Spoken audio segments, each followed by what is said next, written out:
Finally tonight, a special comment about President Clinton's interview. The headlines about it are, of course, entirely wrong. It is not essential that a past president, bullied and sandbagged by a monkey posing as a newscaster, finally lashed back.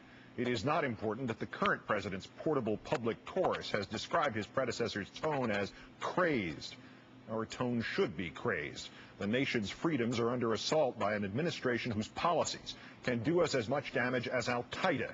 The nation's marketplace of ideas is being poisoned by a propaganda company so blatant that Tokyo Rose would have quit. Nonetheless, the headline is this. Bill Clinton did what almost none of us have done in 5 years. He has spoken the truth about 9/11 and the current presidential administration. At least I tried, he said, of his own efforts to capture or kill Osama bin Laden. That's the difference in me and some, including all of the right-wingers who are attacking me now. They had 8 months to try. They did not try. I tried. Thus, in his supposed emeritus years, has Mr. Clinton taken forceful and triumphant action for honesty and for us. Action as vital and as courageous as any of his presidency. Action as startling and as liberating as any by anyone in these last 5 long years. The Bush administration did not try to get Osama bin Laden before 9/11. The Bush administration ignored all the evidence gathered by its predecessors. The Bush administration did not understand the daily briefing entitled Bin Laden Determined to Strike in U.S. The Bush administration did not try. Moreover, for the last 5 years, 1 month, and 2 weeks, the current administration, and in particular the president, has been given the greatest pass for incompetence and malfeasance in American history. President Roosevelt was rightly blamed for ignoring the warning signs, some of them 17 years old, before Pearl Harbor. President Hoover was correctly blamed for, if not the Great Depression itself, then the disastrous economic steps he took in the immediate aftermath of the stock market crash. Even President Lincoln assumed some measure of responsibility for the Civil War, though talk of Southern secession had begun as early as 1832. But not this president. To hear him bleat and whine and bully at nearly every opportunity, one would think someone else had been president on September 11th, 2001, or the nearly 8 months that preceded it. That hardly reflects the honesty nor manliness we expect of the executive.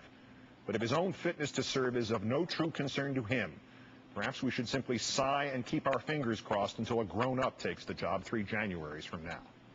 Except for this. After 5 years of skirting even the most inarguable facts that he was president on 9/11, he must bear some responsibility for his and our unreadiness. Mr. Bush has now moved unmistakably and without conscience or shame towards rewriting history and attempting to make the responsibility entirely Mr. Clinton's. Of course, he is not honest enough to do that directly. As with all the other nefariousness and slime of this, our worst presidency since James Buchanan, he is having it done for him by proxy. Thus, the sandbag effort by Fox News Friday afternoon. Consider the timing. The very same weekend, the National Intelligence Estimate would be released and show the Iraq War to be the fraudulent failure it is. Not a check on terror, but fertilizer for it. The kind of proof of incompetence for which the administration and its hyenas at Fox need to find a diversion in a scapegoat.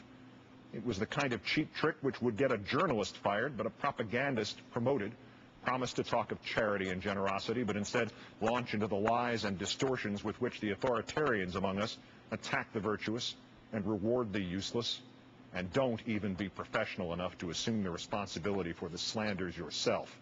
Blame your audience for emailing you the question. Mr. Clinton responded as you have seen. He told the great truth untold about this administration's negligence, perhaps criminal negligence, about bin Laden. Mr. Clinton was brave. Then again, Chris Wallace might be braver still.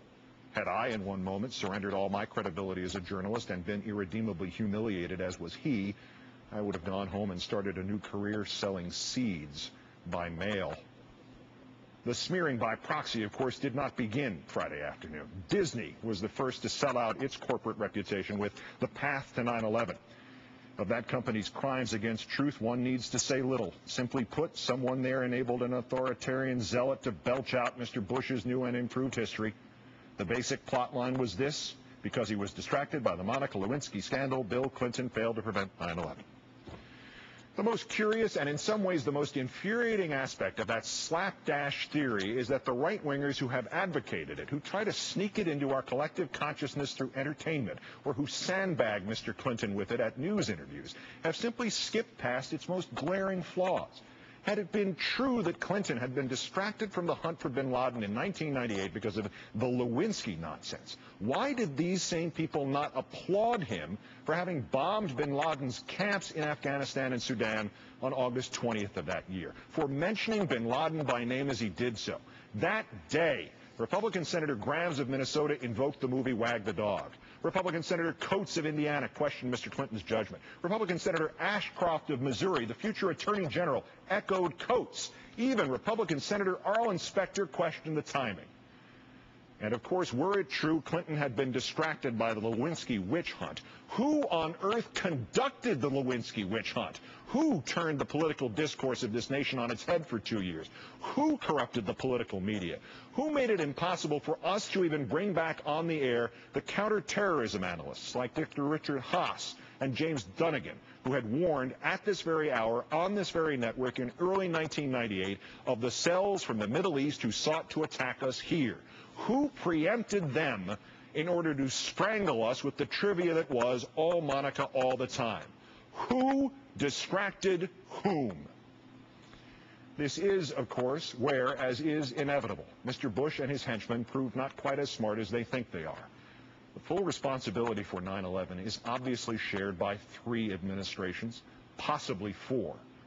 But Mr. Bush, if you are now trying to convince us by proxy that it's all about the distractions of 1998 and 1999, then you will have to face a startling fact that your minions may have hidden from you.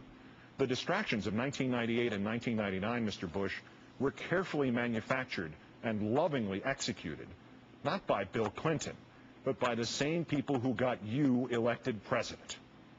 Thus, instead of some commendable acknowledgement that you were even in office on 9/11 and the lost months before it, we have your sleazy and sloppy rewriting of history, designed by somebody who evidently read the Orwell playbook too quickly. Thus, instead of some explanation for the inertia of your first 8 months in office, we are told that you have kept us safe ever since, a statement that might range anywhere from 0 to 100% true. We have nothing but your word, and your word has long since ceased to mean anything. And of course, the one time you ever have given us specifics about what you have kept us safe from, Mr. Bush, you got the name of the supposedly targeted tower in Los Angeles wrong. Thus was it left for the previous president to say what so many of us have felt, what so many of us have given you a pass for in the months and even the years after the attack. You did not try. You ignored the evidence gathered by your predecessor. You ignored the evidence gathered by your own people. Then you blamed your predecessor. That would be the textbook definition, sir, of cowardice.